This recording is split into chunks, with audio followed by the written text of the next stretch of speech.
It was something which was deeply connected with the Christian belief that the center of all history and indeed all universal reality was a human life of actual flesh and blood lived at a particular point, the life of Jesus of Nazareth.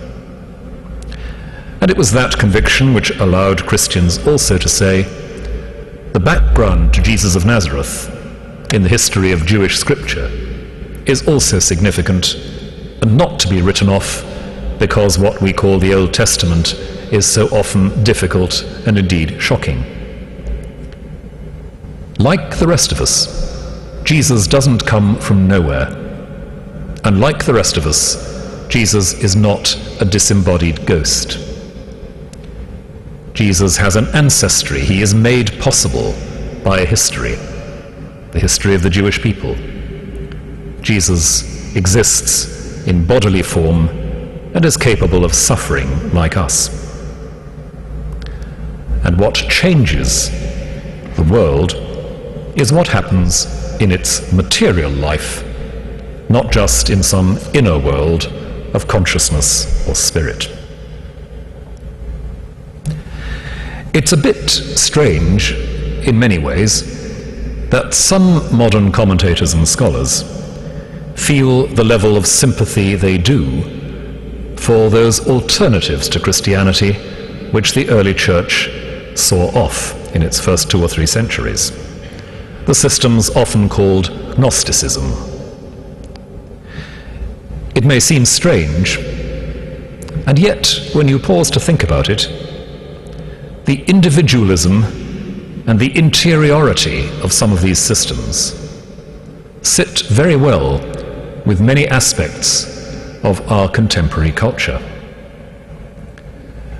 Although people sometimes say we're a very materialistic culture, the truth of the matter is that very often we are, as a culture, afraid of the corporeal, afraid of recognizing that our bodies are needy, that our bodies are vulnerable.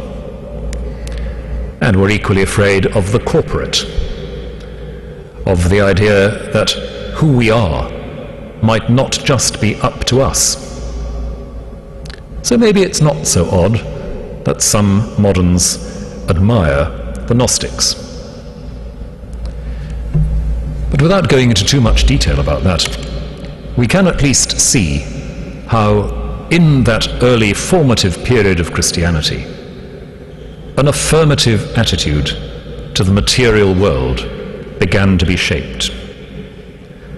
And a conviction, as I've put it, that change happens in the material life of the world, not just inside people's heads. But surely, people may say, and I'm moving on to my next subject, surely early Christianity was neurotic about bodies, particularly about sex. Surely one of the things that Christianity contributed to the world in its first few centuries was an attitude to physical asceticism and self-denial that has left behind it a long and unhappy trail of suspicion and contempt for the body. There are aspects of that in early Christian language, and there's no point pretending otherwise. And yet, the strange thing here is that for many of the early saints who practiced self-denial in spectacular forms, the reason for so acting was the conviction precisely that the body mattered.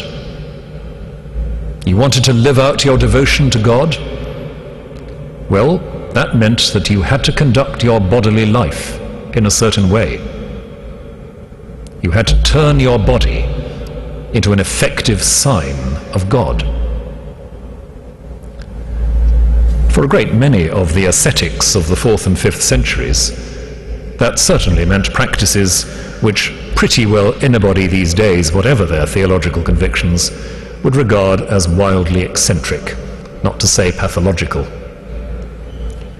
And yet the reasoning behind it is not to be dismissed too quickly.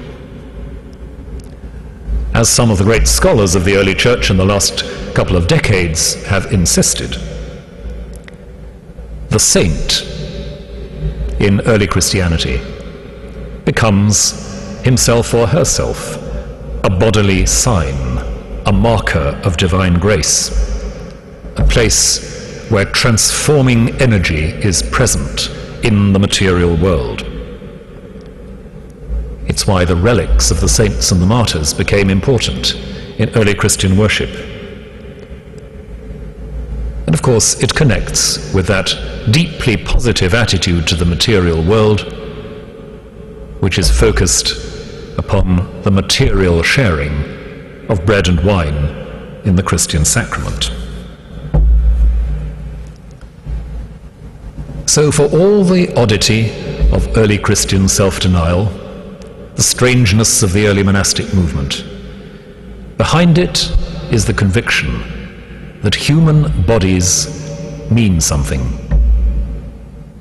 They can't be ignored, they can't be written off, any more than they can be uncritically indulged. The challenge of a really human life is to make them effective signs of God. And that connects also with the way in which, again especially in the early monastic movement, Christians developed ways of thinking about instinct and emotion, about the world of passion, as they called it. They developed ways of understanding those elements in the human psyche that turned you inwards, and the thoughts and the practices that would effectively turn you outwards. The practice of self-examination, the understanding of the varieties of temptation, the very subtle and sophisticated ways in which people mapped out the gradations, the different levels of temptation. This was not just a way of whiling away the long winter evenings in desert monasteries. This was once again about creating a life that made sense, that had coherence and continuity, a life that could communicate, that was an effective sign. The 7 deadly sins of traditional Christianity, which are on the whole, for those who can still remember them, rather a matter of easy mirth than otherwise, began as a short and handy list of the diseases of the mind. Not so much things you did wrong, as ways of looking at the world that entrapped you.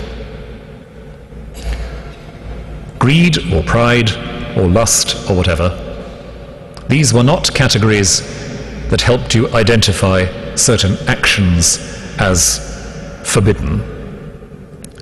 They were ways of helping you understand where your weaknesses were and the huge variety of ways in which experience in the world could encourage you, as I put it, to turn inwards rather than outwards.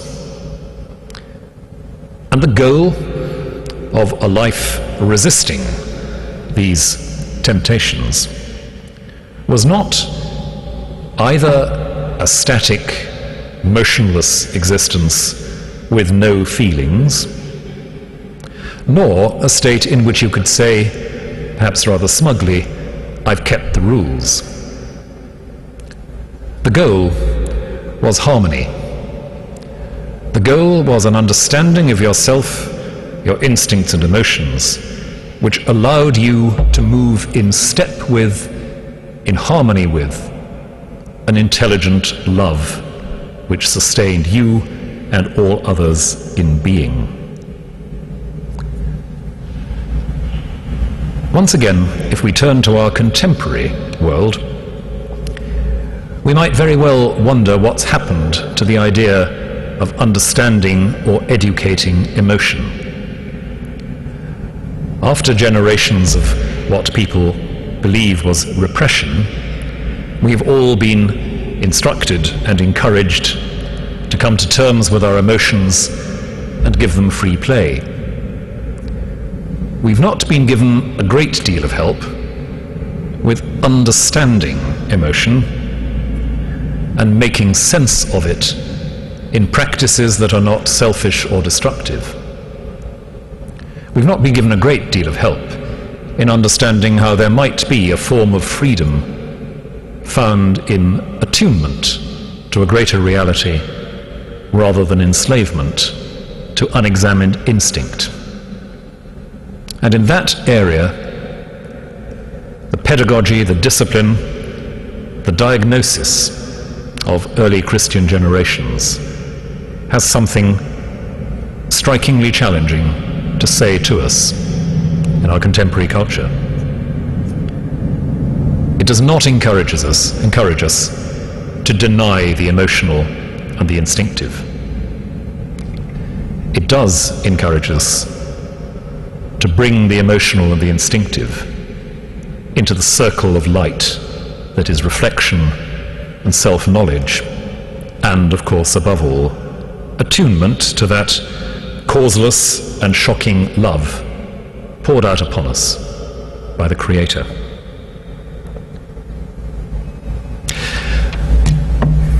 In conclusion, what I've been trying to outline all too briefly and superficially this evening is some of those elements in the early Christian worldview which, by creating a bit of distance from the ancient world, its politics and its philosophy, allowed new perspectives on the human, on the material, and on the divine to emerge.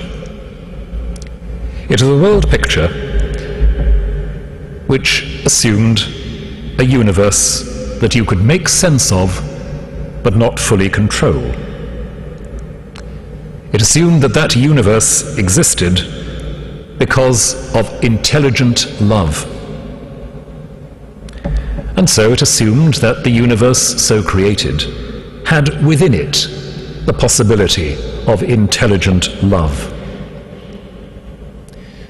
It assumed that intelligent love could be realized in time, in history, and could be exercised in the relationships between material beings. It assumed that the world was given, not invented by us, that we were answerable to something more than our own instincts, and answerable also to more than whatever system of power happened to be flourishing at any given moment. It's a worldview which, in those terms, I believe remains revolutionary, challenging, and I hope suitably worrying. Alistair MacIntyre wrote some decades ago a book with the clarion call of a title, Against the Self-Images of the Age.